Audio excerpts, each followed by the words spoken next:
حيالله الجميع, this is Muhammad Ayat and this is my channel, and let's talk about chapter 12 solid geometry. Actually, in M1 exam there are 3 questions dealing with this chapter. You need in this chapter actually to memorize 2, 3, 4 formulas, and all other formulas are presented in the exam in the first page in the information box. So most of the formulas in this chapter actually you don't need to memorize. Let's start with the first solid, which is the rectangular solid.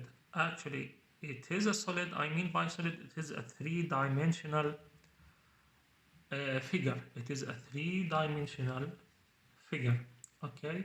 So again, rectangular solid is a solid formed by 6 rectangles called faces, and the sides of the rectangles are called edges. Actually, I have 6 faces for the rectangular solid. All of them are rectangles, and each opposite faces are congruent and parallel. Congruent and parallel. I have 2 faces, top and bottom. They are congruent and parallel. I have 2 faces, right and left. They are congruent and parallel. I have the front face and the back face. They are congruent and parallel. So we call this face, and we call this face, and we call this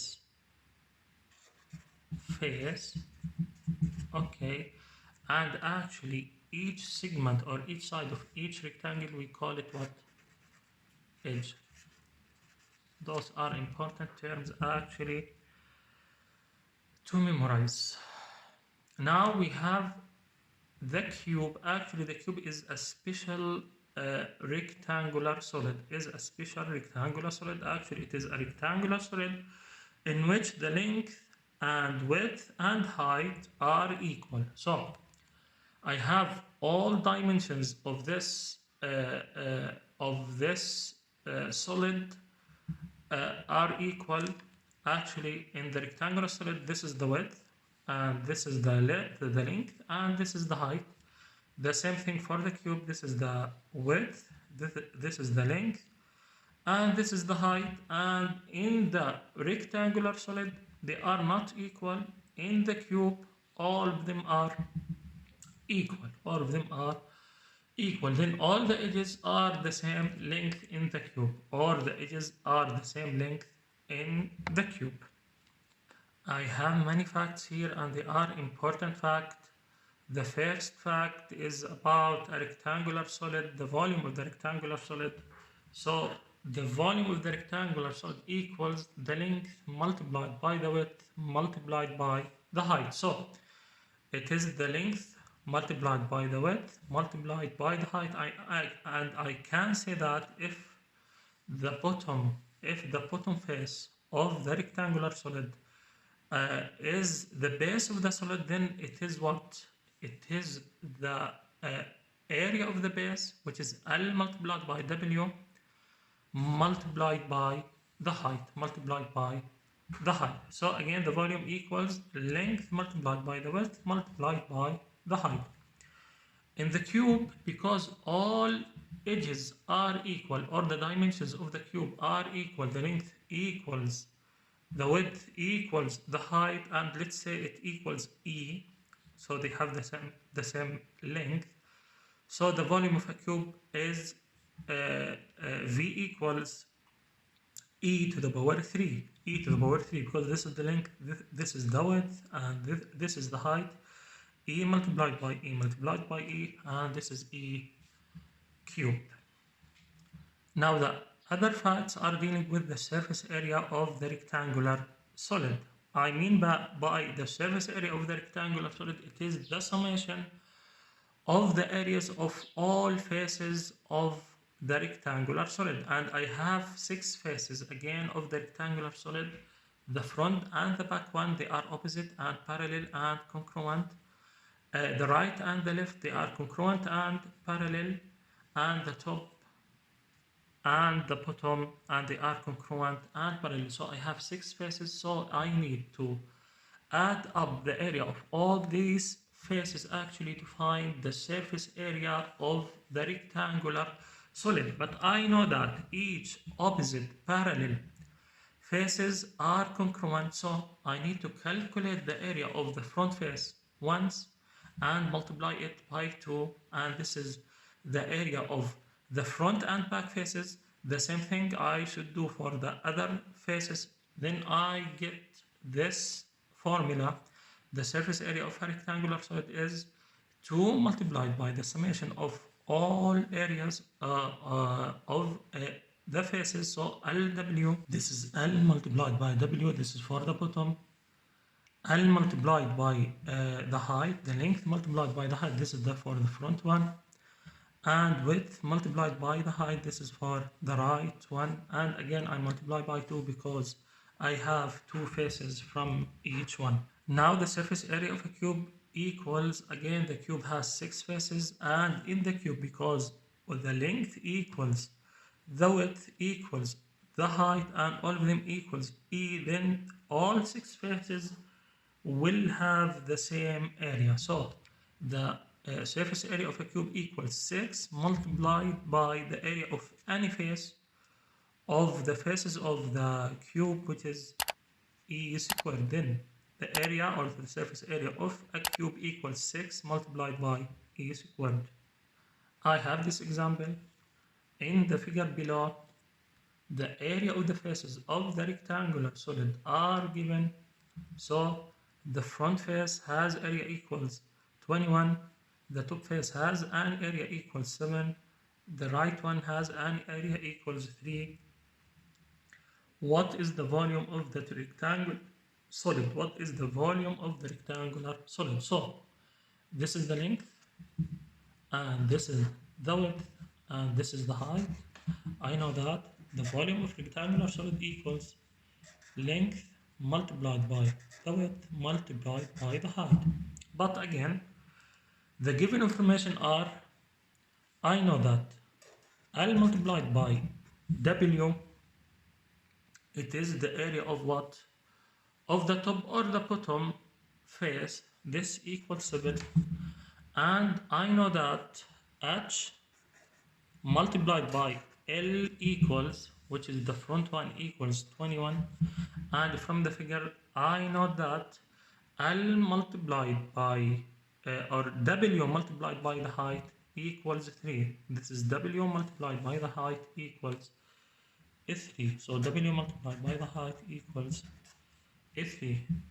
So I have this information. Actually, I can solve this equation in 2 approaches. The first approach is the long approach. I need to find actually the length and the height and the width of the rectangular solid, and actually I need to use the substitution method to find this length.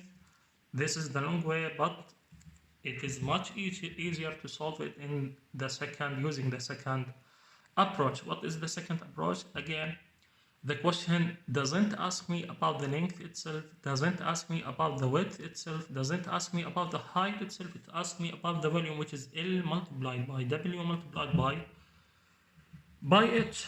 Then how can I get L multiplied by W multiplied by height from this information? Let's try to multiply all these numbers with each other. So I know that L multiplied by W multiplied H multiplied by W multiplied to W H, this equals 7 multiplied by 21 multiplied by 3. Okay, now I have 2L here, so I have L squared. I have 2 W's here, I have W squared. I have 2 H's here, I have H squared. This equals those numbers multiplied with each other. Okay, Now I don't need L squared, W squared, H squared. I need L multiplied by W multiplied by L. I know that L multiplied by W multiplied by H to the power 2 actually equals L squared, W squared, H squared, and this equals, I can use my calculator actually to evaluate the multiplication of those number, which is 441. Take the square root of both sides, L multiplied by W multiplied by H. This equals the square root of 441. I take only the positive, not the negative, because I know that the volume is a positive quantity. I know that the volume is a positive quantity, so I need to take the square root of the answer, and this equals 21, and this equals 21. So using this approach is actually much easier than using the substitution method to find the length and the width and the height of the rectangular solid. Okay. Now, if the question asks me about the surface area of this rectangular solid, then the surface area equals, I know that equals 2 multiplied by LW plus H, L plus WH, and it equals 2 multiplied by 20 by 7 plus 21 plus 3, and this equals, you can use again your calculator, 7 plus 21 plus 3 multiplied by 2, and this is the surface area of the rectangular solid. So it equals 62.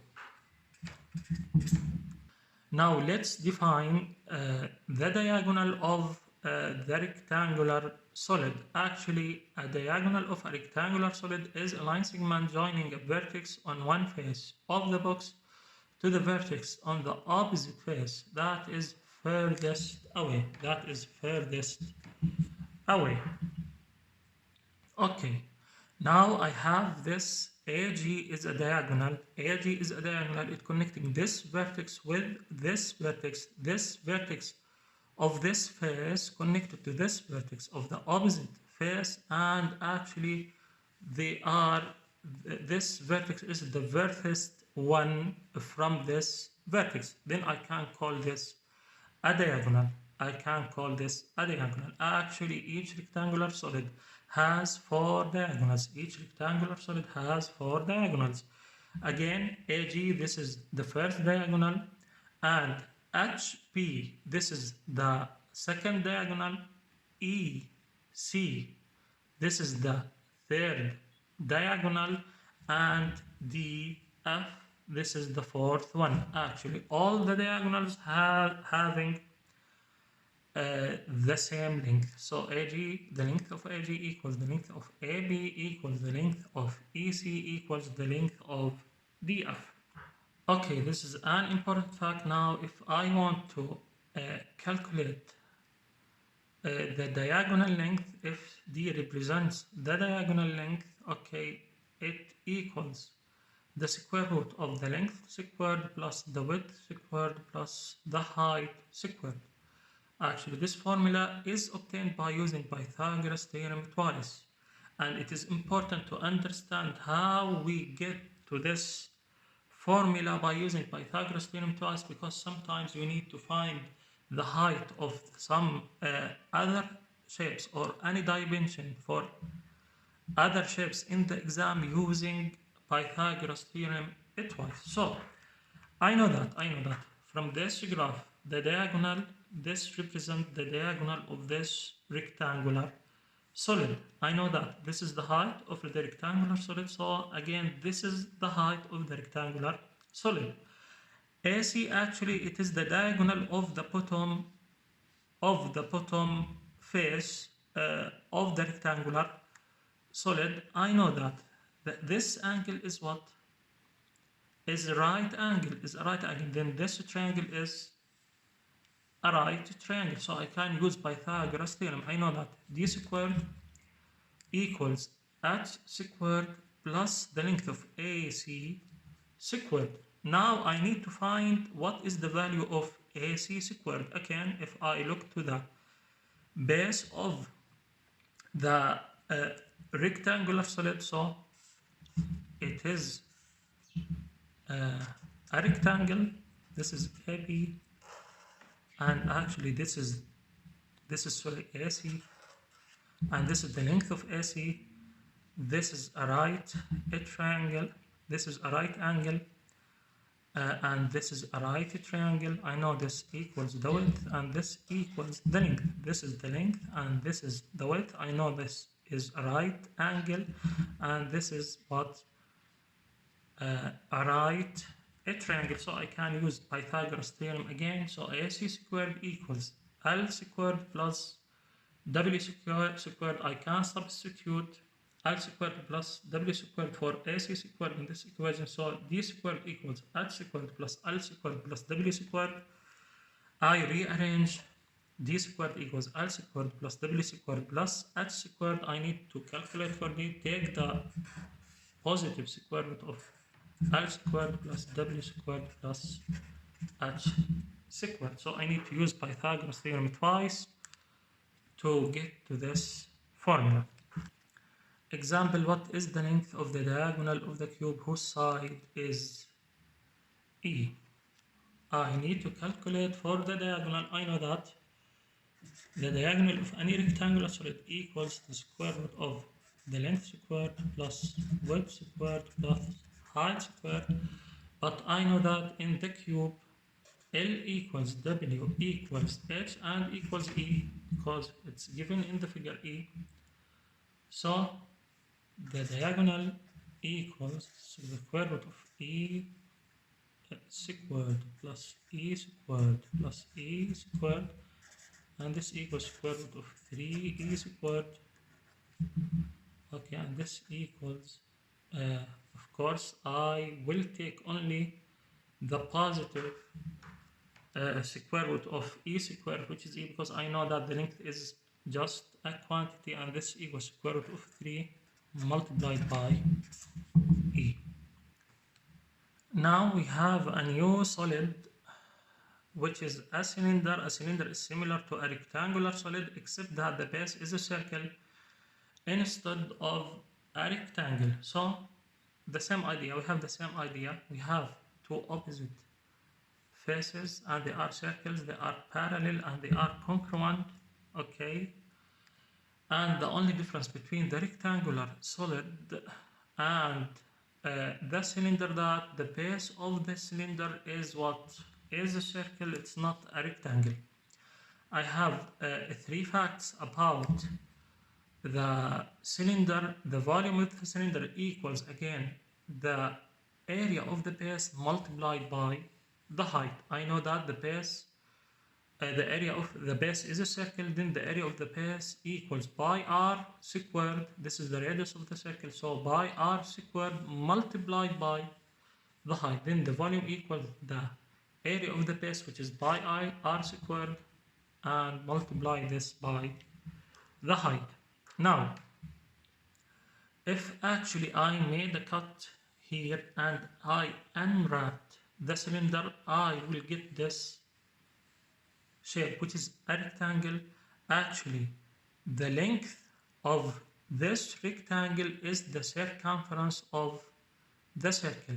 This is the circumference of the circle, and I know that the circle has a radius of r. Then the circumference of the circle equals 2 pi multiplied by r. Then this is the length of this rectangle actually, and the width of this rectangle is the height. The width of this rectangle is the height.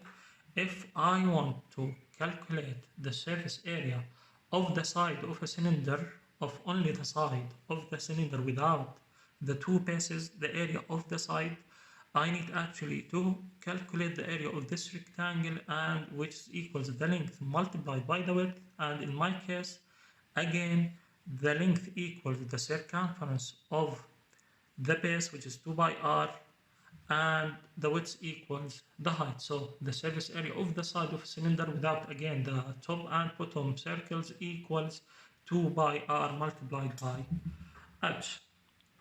Okay, fact number 3, total surface area of a cylinder. I mean by total surface area of a cylinder, actually the side, the area of the side of the cylinder I just calculated, I add to it the area of the bottom and the area of the top. I have two congruent circles, so I need to multiply the area of one circle by 2 to get the area of the top and the area of the base. Then the total area or the total surface area of a cylinder equals 2 by RH, which is again the area of the side of a cylinder, plus 2, because I have two circles, top and bottom, multiplied by the area of one of them, which is by R squared.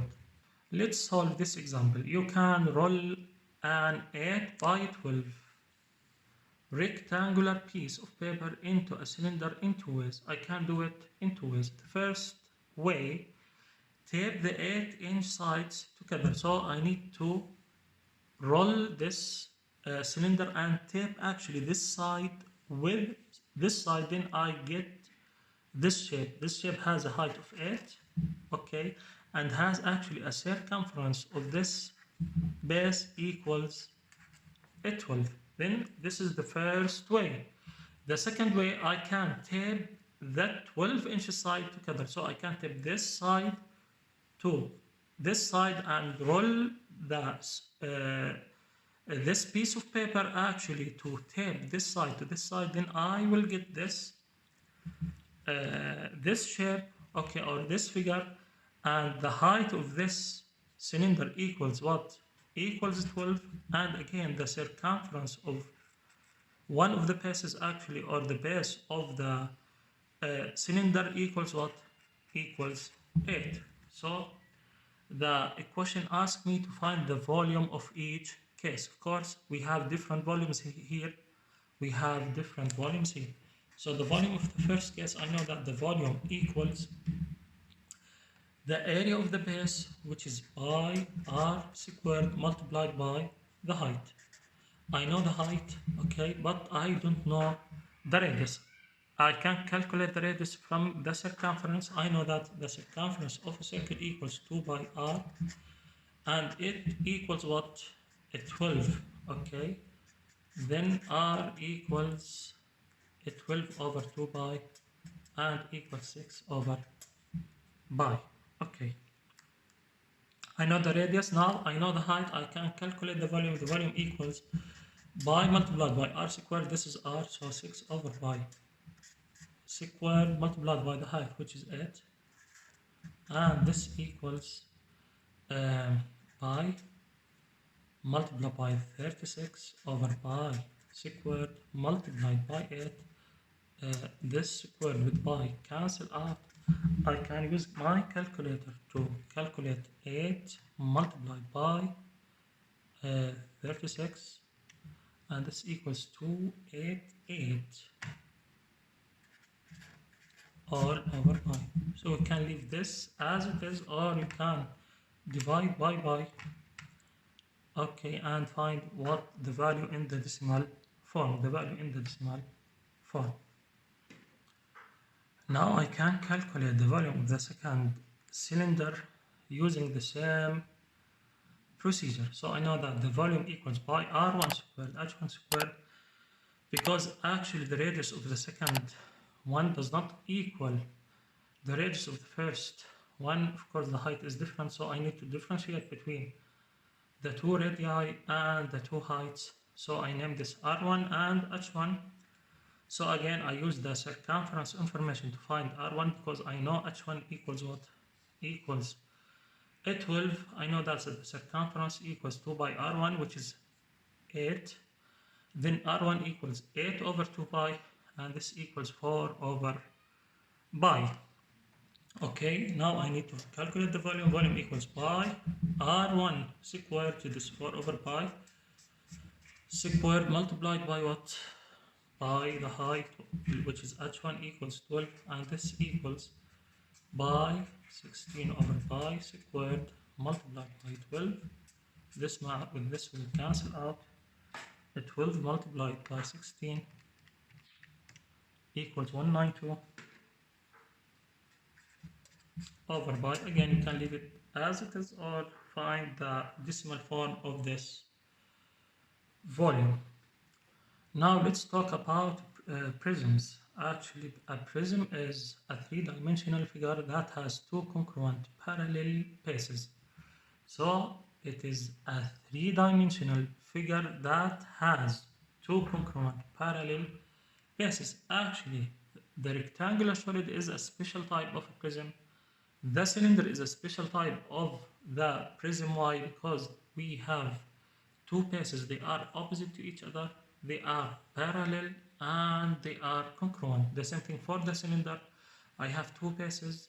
They are parallel and they are congruent. Okay. Then uh, again, the rectangular solid and the cylinder are special cases of a prism.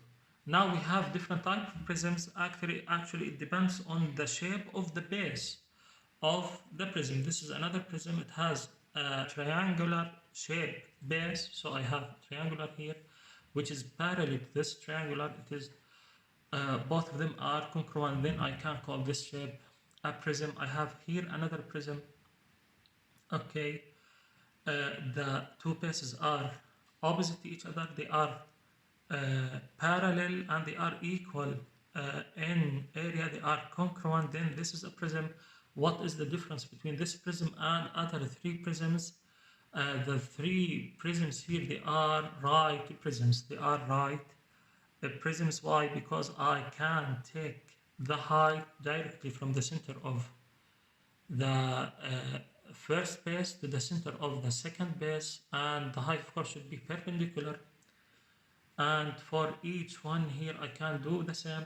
Okay, but in this case it is not right prism, because the height, I cannot take the height as the line segment connected between the two centers of the bases, and this is not a right prism. Actually, you are not going to face such prisms in the exam.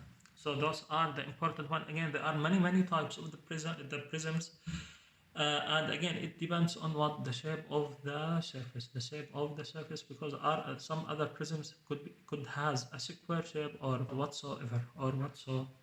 Now, what is the height of a prism? Is the perpendicular distance between the two bases. It is the perpendicular distance between the two bases. Then this is the height, this is the height, this is the height. Now, for a right prism, I have this formula actually, and you need to memorize it. Actually, the volume of any prism equals the area of the base, whatever the shape of the base. Then I need to calculate the area of the base and multiply it by the height. Actually, we did that for the rectangular solid and we did that for the cylinder. How? Again, this is the length, this is the width, and this is the height. Again, the area of the base equals L multiplied by W and multiplied by the height. This is the volume. So the volume again of the rectangular solid is the area of the base, which is LW, and you multiply this by the height, which is LWH. It's the same formula we already studied. For the cylinder, the same thing. The area of the base of cylinder equals, if the radius of the base equals R, equals by R squared. This is the area of the base, and if I need to get the volume, I multiply by the height. So the same thing here. I need to calculate the area of the base, which is, in my case, it is a triangle, and multiply this area by the height. I have this example. What is the volume of the triangular prism below? I have a triangular prism below because the bases are triangles. Okay, so this is a triangular shape prism. Again, I have these dimensions. Actually, the base is an equilateral, triangle. Then V equals the area of the base multiplied by the height. I know that the base area equals, we know the formula for the equilateral triangle. The area of equilateral triangle, it's the side squared multiplied by square root of 3 all over 4. I can use it. Now the side length of this equilateral triangle equals 2. So this equals 2 square root of 3 over 4. This is 4. This and this will cancel out. I will get the area of the base equals square root of 3. Now I need to calculate the volume, so it's equal the area of base, which is square root of 3 multiplied by the height, which is what? Which is 4. This equals 4 square root of 3. We have another solid here, which is the right circular cone. This is the right circular cone. It has a circular base, and the radius of this base equals r. Of course, the height of this solid is the line segment connected between the vertex and the center of the base, the center of the circle, and of course this segment is perpendicular to the radius. If you draw a radius in any direction, actually the height always will be perpendicular to this radius. I call the distance between from the point in from any point from on the circumference of the base to the vertex. I call this distance the slant height of the cone. Now I have those facts. Actually, those facts are presented in the exam. They are given in the reference information box at the first page. So the first fact, the volume of the cone equals 1/3 by r squared by multiplied by the height. It is actually 1/3 the area of the base, which is by r squared multiplied by the height. So again, this is given in the exam. The lateral surface or the lateral surface area equals actually 1/2, and C represent what? The circumference of the base, which is a circle. I know that the circumference of the circle equals, so this is given in the exam again, the area or the lateral surface area. Actually, it is the area of only the side without the side area without the base, So we call it the lateral surface area. Again, the lateral surface equals 1/2 the circumference of the base multiplied by the slant height. This is again given in the exam. But here, if you want to rewrite it as 1/2, I know the circumference of a circle equals what? Equals 2 pi multiplied by r. Then this is the circumference, this is the C. Okay, 2 with 2 will cancel out. Then the area or the lateral surface area of a cone equals pi r multiplied by L. This formula is not given in the exam. Actually, it's given here. But again, you know what is the circumference of a circle, which is 2 by r. So you can find this formula.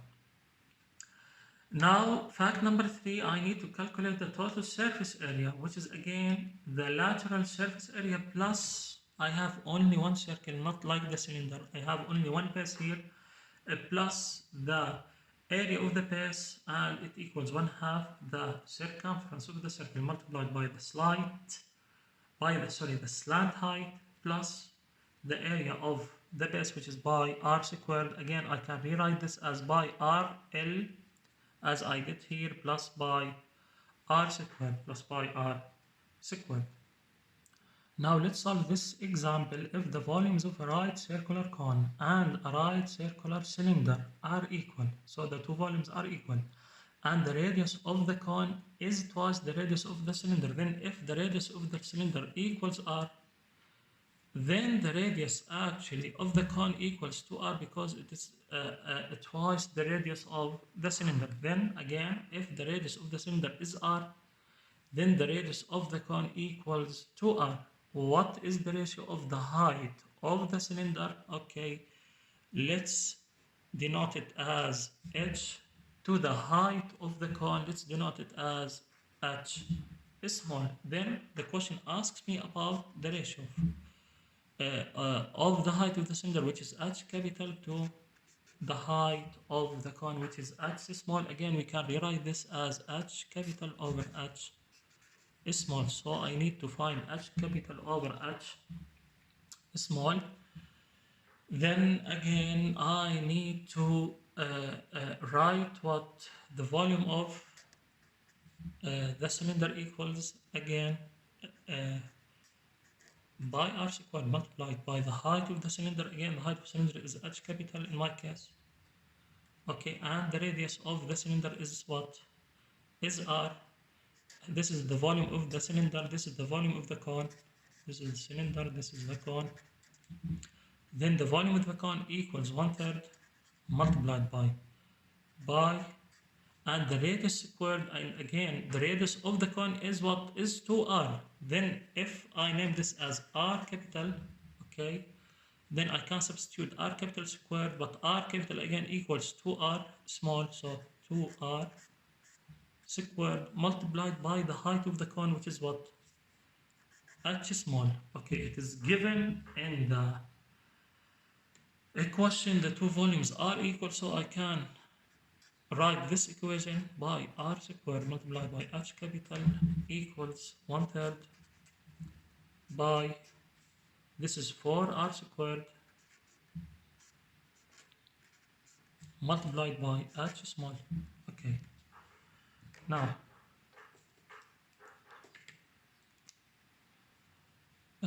by with by will cancel out. Okay, r squared with r squared will cancel out. I need to find h capital over h, so I need to divide both sides with h small. So h small with h small will cancel out, then h capital over h small, which is what I am looking for, equals 4 multiplied by 1, which is 4 over 3. Now let's talk about pyramids. Actually, it is very similar to the cone. The difference is that the base of pyramid is a polygon, not a circle. So the only difference between the pyramids and cones are the base, the shape of the base. The shape of the base of a cone is a circle, but in pyramids it is a polygon, and the most two famous actually pyramids and the types of pyramids most likely you are going to face in the exam, actually the triangular based pyramid or the square based pyramid. I say most likely in most of the time. Now I have this fact again, and this fact is given in the exam. The volume of the pyramid equals 1/3 the area of the base multiplied by the height. The area of the base multiplied by the height. Again, the base could be any polygon. Now let's solve this example. What is the volume of a pyramid whose base is a square of side 3? So the base of this pyramid is a square and the side of this square equals 3, and whose height is 6 feet. So I know that the base is a square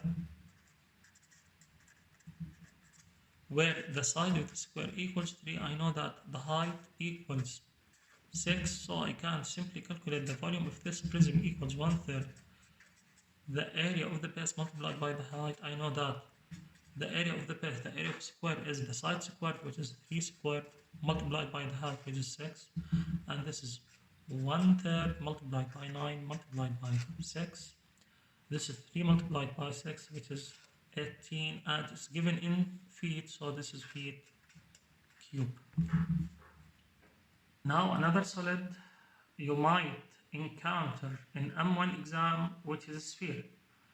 Actually, the definition of a sphere is the set of all points in a space that are a fixed distance, and in this case we can call this distance r, which is the radius of the sphere, from a given point O, which is the center of the sphere. So all the points in the three-dimensional basis, actually all the points on the surface of this sphere is in equidistance to what? To the center of this sphere again, and this distance we can call this distance the radius of the sphere. Okay, I have two facts again, and both facts are given in the exam, so you don't need to memorize them. The volume of the sphere equals 4 over 3 multiplied by pi multiplied by the radius of the sphere cubed. The area of the surface area actually of this sphere equals 4 pi multiplied by the radius squared. I have this example. What is the radius of a sphere whose surface area is equal to the surface area of a cube whose edges are 1? So I know that the surface area of the sphere equals, then the surface area of sphere equals 4 pi r squared actually, and this is given, and this equals the surface area of a cube. I know that the surface area of the cubes equals 6 multiplied by the length of edge squared. I know that 1 squared equals 1, so 4 pi r squared equals 6 multiplied by 1 squared, and then 4 pi r squared equals 6, then r squared equals 6 over 4 pi,